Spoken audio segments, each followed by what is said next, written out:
चुनाव के बाद पार्टी की आज और पार्टी के संसदीय बोर्ड और पार्टी के जो चुनाव के प्रत्याशी के साथ संयुक्त समीक्षा बैठक हुई है और चुनाव के परिणाम जो सामने आए हैं उसके लिए सबसे पहले इंडिया गठबंधन को इस राज्य की जनता ने बहुमत दिया है। उनको बधाई देते हैं इस उम्मीद के साथ कि उनके किए हुए वायदों को एक समय सीमा के अंदर पूरा करें। हम पार्टी के अंदर जो सफलता हमारे इस पूरे अपने एनडीए गठबंधन में जिस उम्मीद के साथ चुनाव में आया गया, जिस उम्मीद के साथ चुनाव में हम लोग आगे बढ़े, उसमें पूर्णतः सफलता नहीं मिलने के लिए हमने काफ़ी समीक्षाएं की हैं। पार्टी के अंदर भी, पार्टी के विधानसभा स्तर में भी अभी काफ़ी चर्चाएं हुई। हमने 10 विधानसभा सीटों में से 1 विधानसभा पर विजयी, 7 पर दूसरा और 2 पर तीसरे स्थान पर पार्टी रही। चूँकि एक सीमित 10 सीटों पर चुनाव लड़ने के कारण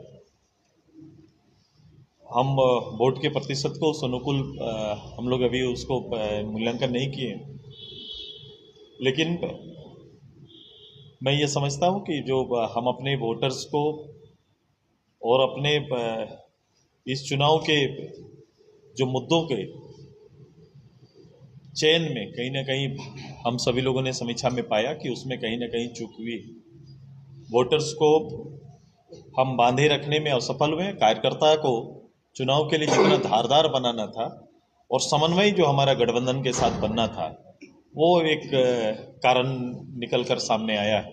प्रारंभ काल से निर्णय में थोड़ा विलम्ब होना, दोनों घटक दलों का निर्णय, सीटों का बंटवारा का निर्णय में विलम्ब एक विषय उभर कर सामने आया है। इन विषयों पर आज इनकी राय ली गई है, जिस कारण से सामने वाला जो सरकार और सरकार की ऐसी कुछ घोषणाएं जो केवल इलेक्शन को देखते हुए घोषणाएं सरकार के द्वारा किया गया, वो भी प्रभावी हुआ है। कहीं कहीं पर सरकारी महकमों का भी भूमिका पर प्रश्न चिन्ह है। तो कई चीज़ें हैं अभी जिस पर पार्टी मूल्यांकन कर रही है। उनके पृष्ठभूमि को भी निखारने और देखने का काम हम लोग कर रहे हैं और उम्मीद करते हैं कि जो सरकार आई है, जिन्हें जनमत मिला है, वो जनमत उनके किए हुए वायदों का है, उनके निर्णय का है। उस जनमत को जनता के हित में जल्द से जल्द वो सरकार लाए, ये हमारी शुभकामना रहेगी। ओवरऑल पार्टियां जनता के लिए ही लड़ती हैं, जनता के लिए ही अपने विचारों को बड़ा बनाते हैं। तो ये कोशिश रहेगी कि अगर आपका विचार को जनता ने अगर सहमति दिया है या जनादेश के रूप में, तो ये सुनिश्चित करिए कि ये 5 साल के जनादेश, ये अंतिम वर्ष का जनादेश या अंतिम वर्ष के निर्णय के लिए नहीं, प्रारंभ से ही ये निर्णय जिस रूप से आपने वायदा किया है उस रूप से ये काम प्रारंभ हो। सकारात्मक चीज़ों पर सरकार को हमारा साथ रहेगा, इस राज्य के मूल विषयों पर सरकार को साथ रहेगा। जो हमारा एजेंडा हमेशा रहा है, जिस एजेंडा के साथ हम काम करते रहे, वो एजेंडा जब भी आएगा हम निश्चित रूप से उस निर्णयों में खड़े रहेंगे। लेकिन जब एजेंडा या फिर जन विरोधी निर्णय जहाँ जहाँ आएंगे, हम निश्चित रूप से एक प्रबल धारदार विपक्ष के रूप में भी हम अपनी भूमिका पे रहेंगे। सुदेश जी, कहा जाता है सड़कें सूनी हो जाती है तो सत्ता बेलगाम हो जाता है। फिलहाल जनादेश तो ऐसा मिला है कि सड़कें सूनी दिख रही हैं।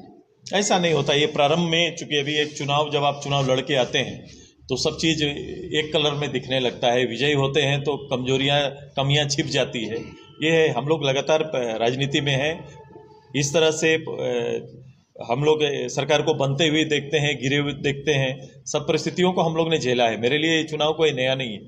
हम इन चुनाव को व्यक्तिगत रूप से भी और पार्टी के रूप से भी और गठबंधन के रूप में भी हम देख रहे हैं। सुदेश जी, एनडीए की हार के पीछे जयराम फैक्टर भी है क्या? देखो, सबसे बड़ा है वोटों को ध्रुवीकरण करने में, वोटों को एकजुट करने में एनडीए, हेमंत जी और उनकी पूरी टीम सफल हुई है। उन्होंने ये चुनाव किसी विकास के नाम पर लड़ा गया चुनाव नहीं है, या विकास के एजेंडे पर ये सरकार ने चुनाव नहीं लड़ा, बल्कि जातीय ध्रुवीकरण ने, जो इस गठबंधन का मूल आधार है, उसको बनाए और बांधे रखने में ये सरकार सफल हुई है। सर, अभी आपने कहा है कि इस गठबंधन के साथियों के साथ समन्वय स्थापित नहीं हो पाया, क्या ये भी एक कारण रहा है? बिल्कुल वो कारण रहा है। आप देखेंगे, मैं बड़ा स्पष्ट इस चीज़ों पर हूँ, चूँकि जब विधानसभा के चुनाव हो रहे तो स्टेट चेहरा को सामने और उसको फोकस करके हम लोग चुनाव लड़ रहे हैं। तो राज्य स्तर पर भारतीय जनता पार्टी आजसू या मेरे वंशज का आपने केवल सीटों के बंटवारे के अलावे किसी दिन आपने कोई मीटिंग देखा नहीं होगा, या फिर सभाएं भी हमारी बहुत कम हुई। हम कभी एक मंच में आकर इस राज्य के लिए अपील करते हुए हम लोग नजर नहीं आए, एक बड़ा कमी रह गया।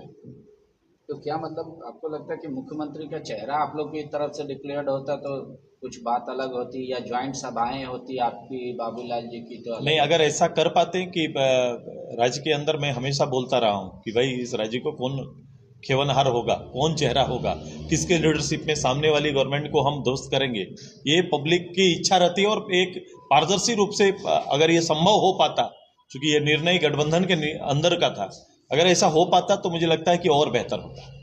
लेकिन आप कह रहे हैं कि कुछ योजनाएं चुनाव को देखकर लाई गई, जैसे मैया योजना, सरकार तो उसको और इंक्रीज कर रही है, सिलेंडर की बात कह रही है, तो वो तो आप जिसको बोलते हैं फ्री बीज, वो तो सरकार कह रही है वो श्रम है महिलाओं का जो वो परिवार के लिए करती है अपने मैं उसको मैं इनकार नहीं कर रहा हूँ।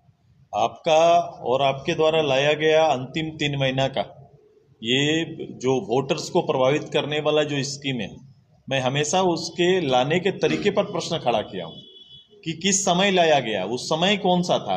वो बिल्कुल चुनाव के एकदम दरवाजे पर आकर आप एक योजना को लेकर आते हैं, और ये योजना जिसको आपने कभी भी बजटीय स्वरूप में लेके नहीं आया, इसके लिए कोई बजट नहीं रखा, और ये पैसे कहाँ से आएंगे, हाँ ये तो बाद में बातें चलेंगी, अभी हम लोग आएंगे बात करेंगे। राज्य के अंदर इतना बड़ा राजस्व का हिस्सा जो आप लोग मैया योजना के माध्यम से जाएगा, तो सरकार तो गार्जियन होते हैं ना, उनके पास आने वाले इनकम के स्रोत भी बताने पड़ेंगे, तो वो तो करेंगे, वो अपना काम है। लेकिन आप इसको कंटिन्यू करिए। आपने 2500 कहा है, मैं आपके साथ हूँ। 2500 अभी से लोगों को मिलना शुरू हो जाए मैया के नाम पर। आपने दिव्यांग के लिए भी 2500 बोला है, आपने आपके पेंशन को भी 2500 करने का बोला है। तो ये समांतर रूप से चले, ये माँ को या जो दिव्यांग हैं उनको 1000 और मैया के नाम पर 2500, ये दोनों ने एक साथ सारी चीज़ों को लेके आए। जो बोले हैं जातीय जनगणना कराइए, आपको बहुमत आ गया, जातीय जनगणना कराइए, आरक्षण सुनिश्चित करिए, ओबीसी के आरक्षण को बढ़ाइए, आपने ट्राइबल के आरक्षण को, एससी के आरक्षण को भी बढ़ाने की बात की है, उसमें आप आइए, हम आपके साथ हैं। इन विषयों पर हम सकारात्मक, मैंने बोला जो भी इस राज्य के हित के और यहाँ के जनजातीय हित के लिए होगा, उन निर्णयों पर हम आपके साथ खड़े हैं, पहले भी हैं, अभी भी हम लोग रहेंगे। तो आपका मूल विषय और उनका एक ही है, खतियान आधारित स्थानीय। जल्दी करिए, खतियान आधारित लेके आइए, नीतियां लेके आइए, नौकरी दीजिए। सबसे बड़ी बात है कि नौकरी दीजिए लोगों को। छात्र में जो एक उबाल आया था, पिछली बार जो छात्रों में एक उबाल आया था, जो उनमें एक रोष था सरकार के खिलाफ में, उस रोष को राजनीतिक रूप से तो कन्वर्ट करने में ये सफल हुए, पॉलिटिकल कन्वर्ट कर दिए, लेकिन उसका रिजल्ट नहीं आया, परिणाम नहीं आया। किसी को नौकरी मिलने की बातें नहीं हो रही है। कैसे नौकरी मिलेगा, नियोजन नीति कैसे साथ में चलेगा, नियोजन ही नौकरी का आधार कैसे बने, ये अभी सुनिश्चित नहीं हुआ है। ये करें बहुत इत्मीनान से। हम कोई सरकार के खिलाफ नहीं, हम लोग किसी तरह का बात अभी तुरंत करने वाले नहीं है। उनके लिए पूरा समय, हम आने वाला 2-3-4 महीना हम उनके लिए पूरा समय है, वो बेहतर से निर्णय ले और अपने किए वादों को पूरा करें। सीजीएल का रिजल्ट आया, बीजेपी आपकी सहयोगी पार्टी कह रही थी हम आते ही फर्स्ट कैबिनेट में उसको खत्म करेंगे सीजीएल का, सरकार ने रिजल्ट दे दिया। भाई जो रिजल्ट आया, सरकार ने कहा था, हमने भी कहा था, जो रिजल्ट आया, रिजल्ट में आप वो ढूंढे, रिजल्ट को देखे कि इसमें स्थानीय कहाँ है, इसमें स्थानीय लोगों कौन आए, स्थानीय इसमें आए हैं, कहाँ के लोग इसमें आए, किसका परिणाम निकल रहा है, इसको तो आप सबको देख रहे हैं और इसमें जवाब देना चाहिए उनको खड़ा होकर कि अगर यहाँ पर कोई योग्य आदमी नहीं हुआ या स्थानीय ना होने का लाभ किसी को मिल गया, अगर ये वो दिए हैं तो फिर उनका कथनी और करनी में तो फर्क पड़ गया ना। ये सुदेश, ये जो विषय उठे बांग्लादेशी इन्फिल्ट्रेशन का, बीजेपी ने खूब जोर शोर से उठाया, क्या लगा ये ऐसे विषय थे जो बीजेपी को नुकसान किया, उसकी वजह से आपको भी नुकसान हो गया? मैंने कहा ना कि हम लोग ने जो एजेंडा जो हमारा सरकार के खिलाफ में, सरकार के लिए जो एजेंडा आना है, उसमें कहीं ना कहीं एजेंडा का निर्णय भी जो होना चाहिए था, वो मुझे लगता है कि उसका भी फर्क है।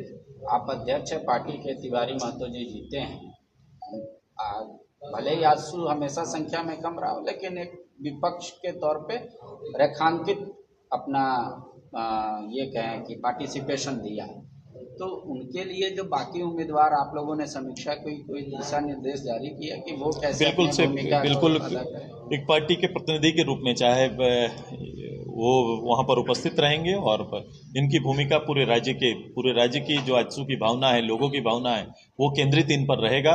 ये केवल ना मांडू के प्रतिनिधि होंगे बल्कि पार्टी के रूप में ये विधानसभा के अंदर में पूरे राज्य का प्रतिनिधित्व करेंगे।